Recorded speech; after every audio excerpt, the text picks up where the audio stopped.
نبی کریم صلی اللہ علیہ وسلم کی اہل بیت رب کریم کے بڑے محبوب ہیں اور نبی پاک کے بڑے لاڈلے، اور حضور کے جتنے بھی لاڈلے تھے وہ سارے آزمائشوں ہیں، سارے۔ لاڈلا وہ پیر صاحب کا بیٹا ہوتا ہے جو کرتا کراتا کچھ نہیں، وہ مادرزاد ولی ہے جی، لاڈلا ہے۔ مطلب کیا کہتے ہیں یہ کچھ بھی نہیں کرتا، 4-5 بندے ہوتے ہیں جو اس کے جوتے اٹھاتے ہیں، ٹیشو پکڑتے ہیں، آگے پیچھے دوڑتے ہیں، یہ لاڈلا ہے۔ لاڈلا تو وہ ہے جس کو درد ہو، جس کو آزمائش ہوئے، جس کو تکلیف ہو، جو نکلا ہوا ہو، جو کچھ کر رہا۔ نبی پاک علیہ السلام کے اہل بیت لاڈلے۔ سیدہ عائشہ صدیقہ فرمایا کرتی تھی حضور کی ازواج میں سے حضور کو سب سے زیادہ پیار سیدہ خدیجہ الکبریٰ کے ساتھ تھا۔ سیدہ خدیجہ الکبریٰ رضی اللہ تعالیٰ عنہا مومنوں کی مائیں ہیں۔ حضور علیہ السلام سے نکاح ہونے سے پہلے وہ مکے کی ملکہ شمار ہوتی تھی۔ سونا ہے، چاندی ہے، تجارت ہے، کاروبار ہے، گھر ہے، ہر چیز کی۔ آپ فرماتی ہیں 20 کنیزیں میرے پاس ہوتی تھی، میں نے کبھی پانی کا پیالہ بھی اٹھ کے نہیں پیا تھا، اور پھر میں لاڈلی ہو گئی نبی پاک، پھر لاڈلی ہو گئی، پھر حضور کی نظر کرم مجھ پر پڑی، پھر محبوب کریم علیہ السلام نے مجھے قبول فرمایا، اور پھر رنگ کیا بنا۔ ظہر کے وقت ابن اسحاق کہتے ہیں ظہر کے وقت نبی کریم کی بارگاہ میں ساری دولت، ساری کنیزیں، سارے غلام حضرت خدیجہ نے دیے ظہر کے وقت۔ عصر سے پہلے میرے نبی نے سارا کچھ تقسیم فرما دیا۔ یہ بطور مثال بیان کرتے ہیں، فرماتے ہیں یوں سمجھو کہ ظہر کے وقت دیے اور عصر سے پہلے حضور نے بانٹ دیے۔ وہ بی بی جس نے کبھی بھی پانی کا پیالہ نہیں پیا تھا، پھر وہ گھر میں جھاڑو دیتی ہے، پھر وہ چولہے میں آگ جلاتی، اور پھر وہ خاتون، دیکھیں نا، بندہ غریب سے امیر ہو جائے تو گزارا ہو جاتا ہے، اور امیر سے غریب ہونا پڑ جائے بڑی مشکل ہوتی۔ حضرت خدیجہ الکبریٰ نا باورچی خانے سے کھانا پکا کے نکلی، چولہا جلایا، اور جب نکلی تو 17 پیوند تھے پورے وجود پر کپڑوں کے۔ تینوں لب دیاں آپ گواچے، سانو اپنی خبر نہ کوئی، ساتھوں پارے نی ککھ گلیاں گے، ہن تے سانو آکھ دے لوگ شدائی، ننگ نموس دا ساڑ کے چولا، گل پہنے تاج گدائی، او سجنا اپنا آپ گوایا ہے تاں یار نے چاتی پائی۔ نبی کریم صلی اللہ تعالی علیہ وسلم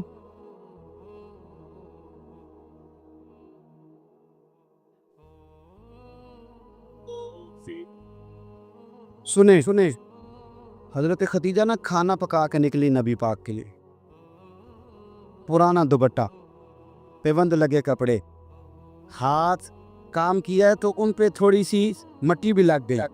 بی بی صاحبہ کھانا پکا کے جب لائیں نا حضور کی بارگاہ، ادھر دیکھنا میری طرف، بارگاہ، یہ بیٹی کو سکھاؤ، یہ بیٹی کو، یہ دیسے ہم بیویوں کو بتاتے ہیں کہ بیٹی کو سکھاؤ، اسے پتہ چلے کہ جب عورت خامند کے لیے کھانا پکا کے لے جاتی ہے تو پھر اسے اعزاز کیا ملتا ہے۔